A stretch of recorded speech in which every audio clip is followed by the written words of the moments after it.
आदिल, आप क्या कहना चाहेंगे जिस तरह से राना सनाउल्लाह कह रहे हैं कि चेयरमैन पीटीआई एक प्रोजेक्ट है, हमने किसी प्रोजेक्ट का कभी हिस्सा बनने की ना कोशिश की ना हम प्रोजेक्ट का कोई हिस्सा रहे, और नवाज शरीफ ही वो वाहिद शख्सियत हैं जो मुल्क को बहरानों से निकाल सकते हैं।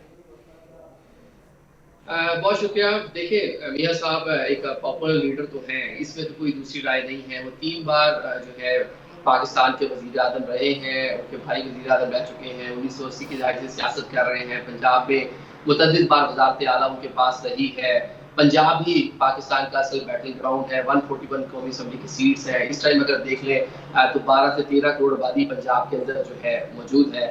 लेकिन जो मौजूदा हालात हैं, इस टाइम वो पॉपुलर लीडर रहे हैं, अभी भी उनकी पॉपुलैरिटी है, लेकिन इस टाइम उतनी नहीं है जितनी हमने गुज़िश्ता बार में देखी है।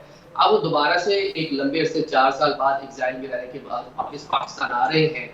अब वो एक बड़ा पावर शो भी करने जा रहे हैं। उसके बाद इस चीज़ का फैसला होगा कि वो कितने पॉपुलर हैं और कितने पॉपुलर नहीं हैं। और जो पॉपुलैरिटी है, जब तक वो वोट्स की सूरत में ट्रांसलेट ना हो, तो वो पॉपुलैरिटी किसी काम की नहीं है। तो अब देखते हैं कि वो पाकिस्तान आते हैं तो किस तरह से जो इलेक्टेबल्स हैं उनकी जानिब माइल होते हैं, किस तरह उनकी जानिब जाते हैं। और बाकी जिस तरह राना साहब ने कह दिया कि उनके लीडर जैसा कोई नहीं, तो यहाँ ये हर सियासी जमात का अलमिया है कि हर कोई अपने लीडर को कोई अमीरुल कि मोमिनीन, कोई उनके जैसा कोई अरतुगरुल नहीं है। गाजी और अच्छा कोई। आदिल, इसको एक और पर्सपेक्टिव में अगर हम देखें तो इस वक्त नवाज शरीफ साहब जो है वो दुबई में मुकीम है, और दुबई में उनकी जो है वो आला एमिरेट्स हुकाम से भी मुलाकातें जारी हैं।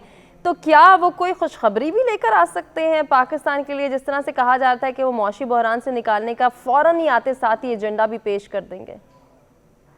देखिए, पाकिस्तान एक बड़ा मुल्क है, हमारे पास हर तरह के रिसोर्सेज मौजूद हैं, हर तरह की फैसिलिटीज मौजूद हैं, सिर्फ हमें मैनेज करने की जरूरत है। या मिसमैनेजमेंट की वजह से ये सारे का सारा जो क्राइसिस है जिसको हम आज फेस कर रहे हैं, अगर 2-4 अरब डॉलर मियां साहब ले भी आते हैं कहीं से, तो वो लोग चंद माह के बाद दोबारा उड़ा जाएंगे। असल ये मसला नहीं है। असल मसला ये है कि आप चीजों को स्ट्रीमलाइन करें, आप सिस्टम बनाएं और सिस्टम को चलने दें। अब सबसे बड़ी चीज ये है कि मियां साहब आ रहे हैं, जिनसे गारंटी लेकर आ रहे हैं, और पाकिस्तान में जिनकी आशीर्वाद से पाकिस्तान वापस लौट रहे हैं, तो उनसे ये भी बात करें कि चले कम से कम अब जो अगली गवर्नमेंट बने उनकी, अब मियां साहब की एक छोटी सी मिसाल ले लें। 3 बार वो प्राइम मिनिस्टर रहे हैं, 2.25 साल वो प्राइम मिनिस्टर रहे हैं, और 11 साल उन्होंने एग्जाइल में गुजारे हैं।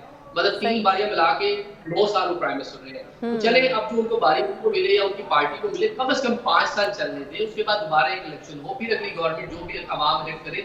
3 से 4 गवर्नमेंट्स का अगर तसलसल चलेगा तो ऑटोमेटिकली हमारे जो मामलात हैं, यहाँ पे पाकिस्तान की इकोनॉमी के मसाइल हैं, लॉ एंड ऑर्डर के मसाइल हैं, लोगों की सेहत आमा के मसाइल हैं, एजुकेशन के मसाइल हैं, जब भी कोई गवर्नमेंट आएगी लॉन्ग टर्म चलेगी, लॉन्ग टर्म पॉलिसीज बनाएगी, तो ये सही। सारी चीजें एड्रेस ठीक हो जाएंगी। लेकिन जब गवर्नमेंट आते ही अपने दूसरे साल में कभी सुप्रीम कोर्ट ऑफ पाकिस्तान पेशिया मुलतवी होगी, और कभी जनाब या डी चौक पे धरने होंगे, कभी लाहौर से लॉन्ग मार्च लेकर आ रहा होगा, तो पॉलिटिकल सिस्टम तो स्टेबल हो ही नहीं पाएगा। बिल्कुल, कोई भी आपने यहाँ बड़ी पे अच्छा पॉइंट रेज किया आदिल, इसी को हम कंटिन्यू करेंगे।